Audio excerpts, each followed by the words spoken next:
Estamos contentos porque ahora en nuestra comunidad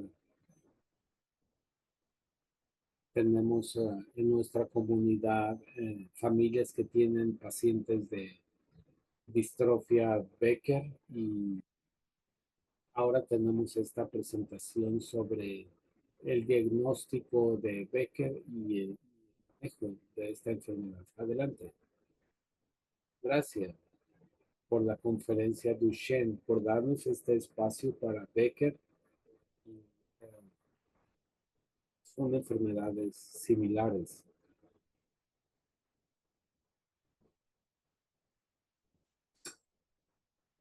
Estos lineamientos fueron generados en un equipo de padres de familia en Italia y creemos que puede ser útil para otros países. Les pido un minutito, por favor.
El acceso a el secuenciado se ha facilitado. Estamos pasando de el análisis MLPA. Becker es un padecimiento que requiere, puede ser relevante una biopsia muscular y realizar un secuenciado genético de MD y también realizar una secuencia del código para las proteínas. En los lineamientos vamos a encontrar que hay 4 subfenotipos para pacientes que tienen una distrofia menos severa que en Duchenne, que puede facilitar bueno, abre el espectro de diagnóstico, pero tenemos un lineamiento de diagnóstico que clasifica a los pacientes en 4 grupos y en particular hay pacientes con que no les llamamos distrofia Becker, les llamamos que son pacientes subclínicos eh, que pueden tener mialgia o calambres o ruptura muscular después de situaciones de estrés. eh, y, y puede haber debilidad leve sin un riesgo para la movilidad y, creo que es buena esta clasificación. Tenemos otra clasificación para una alteración progresiva y también tenemos pacientes severos que se acercan al espectro de Duchenne. Y es interesante que mientras más leve es el problema, hay más probabilidades de que eh, que el paciente desarrolle síntomas leves como calambres o mialgia. Es importante recordar que estos casos que son leves, eh, tenemos por ejemplo un caso de un niño de 2 años de edad, tenía hiperactividad, tenía una EMG normal y esta fue su clasificación. Tuvo una calificación LMPA de 45 a 51. La madre fue la portadora y se definió una prueba genética de la familia y vimos los abuelos del paciente eh, y vemos que los abuelos participaron en una competencia de baile, tenían, obviamente tenían una buena, a los 67 años tenían sus músculos sin ningún problema. Es decir, el varón, el abuelo, no fue el portador, pero eh, en el caso de la mujer, sino que tuvieron una pequeña clasificación elevada. Pudo haber cambios en sus músculos, eh, se comportaban de diferente. Entonces, eh, el título de este estudio es El abuelo y yo tenemos distrofinopatía y cómo genéticamente esto puede tener un impacto. Por eso realizamos un análisis de 3 niveles, eh, una secuencia MLPA, eh, identificación de mutaciones con análisis NGS y un análisis de RNA o CGH con una biopsia muscular. Los 2 primeros son las pruebas que nos permiten identificar el 99% de los casos. Es importante también que hay aspectos psicológicos de la asesoría genética eh, y también cuáles son las diferentes metodologías que tenemos para enfrentar esto y también le pedí a los organizadores que me interrumpieran si me estoy excediendo o si estoy abundando demasiado en un tema que no es ah, relevante. Tenemos un documento que podemos compartir con ustedes sobre la investigación que hemos hecho, pero lo que le llamamos la gestión neuromuscular es cuando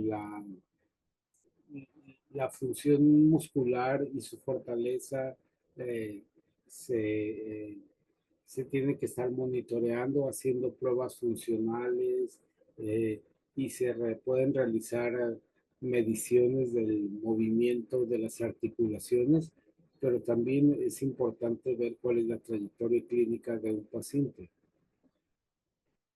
Este es un estudio transversal para pacientes, eh, los que tienen una clasificación de 45 a 48. Cuando analizamos todos estos pacientes, vemos que algunos tienen una reducción de su función muscular más temprano en su vida, algunos hasta los 20 años, pero la mayoría de los pacientes a la edad de 40 años y después progresan con mayor velocidad. Los tenemos en el rango bajo de esta. Claro, hablamos de pacientes que todavía pueden seguir caminando. Estas mediciones se hacen en músculos de diferentes partes del cuerpo, del cuello, las piernas, se verifica el balance, eh, la, el tipo de compensación que se hace cuando al caminar.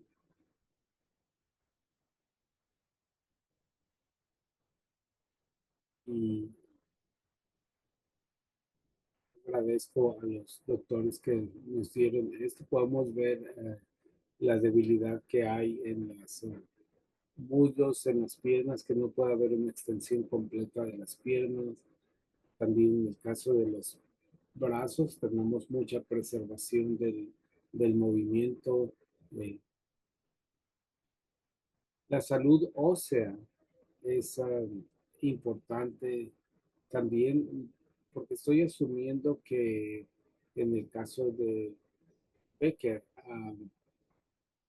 mucho de la osteopenia o osteoporosis deriva de los corticosteroides, pero la mayoría de los pacientes tienen que utilizar apoyos para el movimiento, para reducir la carga muscular en los huesos, y también tenemos una afectación al conjunto de los huesos y tenemos problemas con el alineamientos y el rango de movimiento de las articulaciones.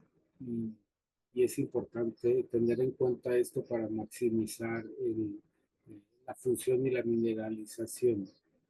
También podemos tener fracturas eh, en pacientes que no son tratados con glucocorticosteroides y también tenemos siempre el factor de la preservación del oso. Y el doctor Weber ya nos comentó antes sobre los problemas endocrinológicos y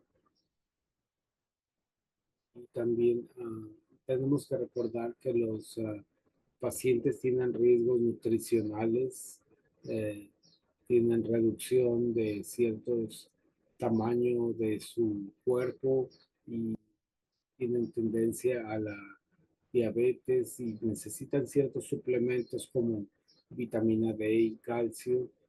Claro que el ejercicio es muy útil, aunque los músculos sean frágiles en ambas enfermedades, se puede hacer una inducción vigorosa de ejercicio y también descartar, no someter a los pacientes a cargas pesadas o muy prolongadas, no pueden participar en actividades como maratones, pero pueden realizar deportes moderados, pueden ser muy benéficos, tener buenas consecuencias. no solamente para los músculos, sino también para el metabolismo y la movilidad. Eh, y también pueden ayudarnos a prevenir fracturas. Cuando los pacientes son débiles o siempre están en una silla de rueda o se adaptan, es importante enseñarles a prevenir caídas. Y también como regla, no es muy común, pero en Becker a veces hay problemas con ventilación pulmonar, a veces hay distrofia en el techo del diafragma y creo que pueden desarrollar algún problema dentro del espectro de Duchenne relacionado con los pulmones y por eso tenemos que hacer mediciones de la fortaleza de los músculos respiratorios para ver si hay alguna insuficiencia respiratoria, si hay apneas nocturnas, eh, y quizá hay pacientes que tienen sobrepeso, tienen alguna obstrucción respiratoria. En este caso recomendamos una verificación anual de ciertos parámetros relacionados con la respiración. Y también recomendamos asistencia para la tos, para hacer liberación de los ductos respiratorios y hay que ser cuidadosos con la administración de oxígeno. eh, Puede causar hiperventilación y también podemos tener una disociación de músculos y de los fenotipos cardíacos y podemos tener,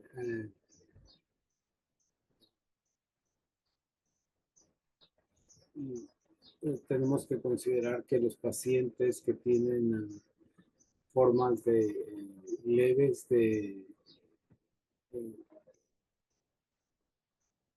también tenemos que verificar la salud cardíaca.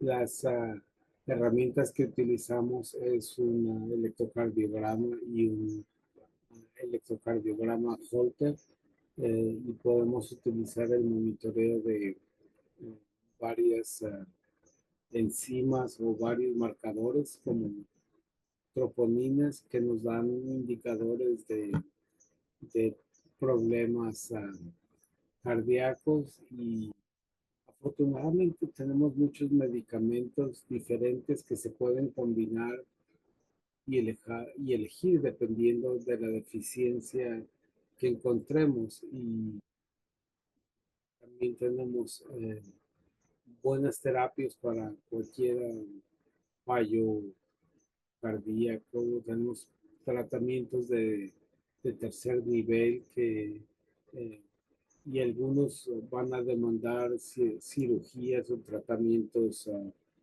invasivos que se pueden utilizar para tratar a pacientes muy específicos. Eh,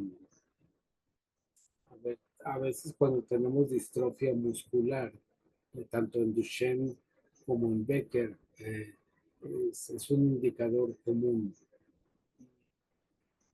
Por supuesto, los, uh, los desfibriladores implantables también son un recurso que se utiliza. Estos son lineamientos para una anestesia exitosa.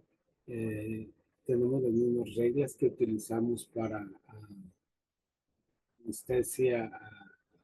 Y obviamente tenemos ciertas restricciones y tenemos esto documentado y es importante que estas tarjetas de emergencia con indicaciones de emergencia se tengan consigo en todo momento, en caso de que se necesite. Y quiero detenerme un poco para hablar del problema de aspectos psicológicos o psiquiátricos. Y estos son dos factores importantes. Uno de ellos es el diagnóstico, que implica debilidad o discapacidad progresiva de la persona. También el impacto que hay en las personas cercanas al paciente. También es importante que reconocer que hay isoformas de distrofia para los genes y que se expresan en el cerebro y en otros sistemas. Por ejemplo, para el DP420 y el DP140 son los indicadores más importantes para problemas cerebrales. Eh, no sabemos exactamente a qué nivel causan estrés, pero uh, los fenotipos de distrofinopatías se empalman así, tienen esta interacción.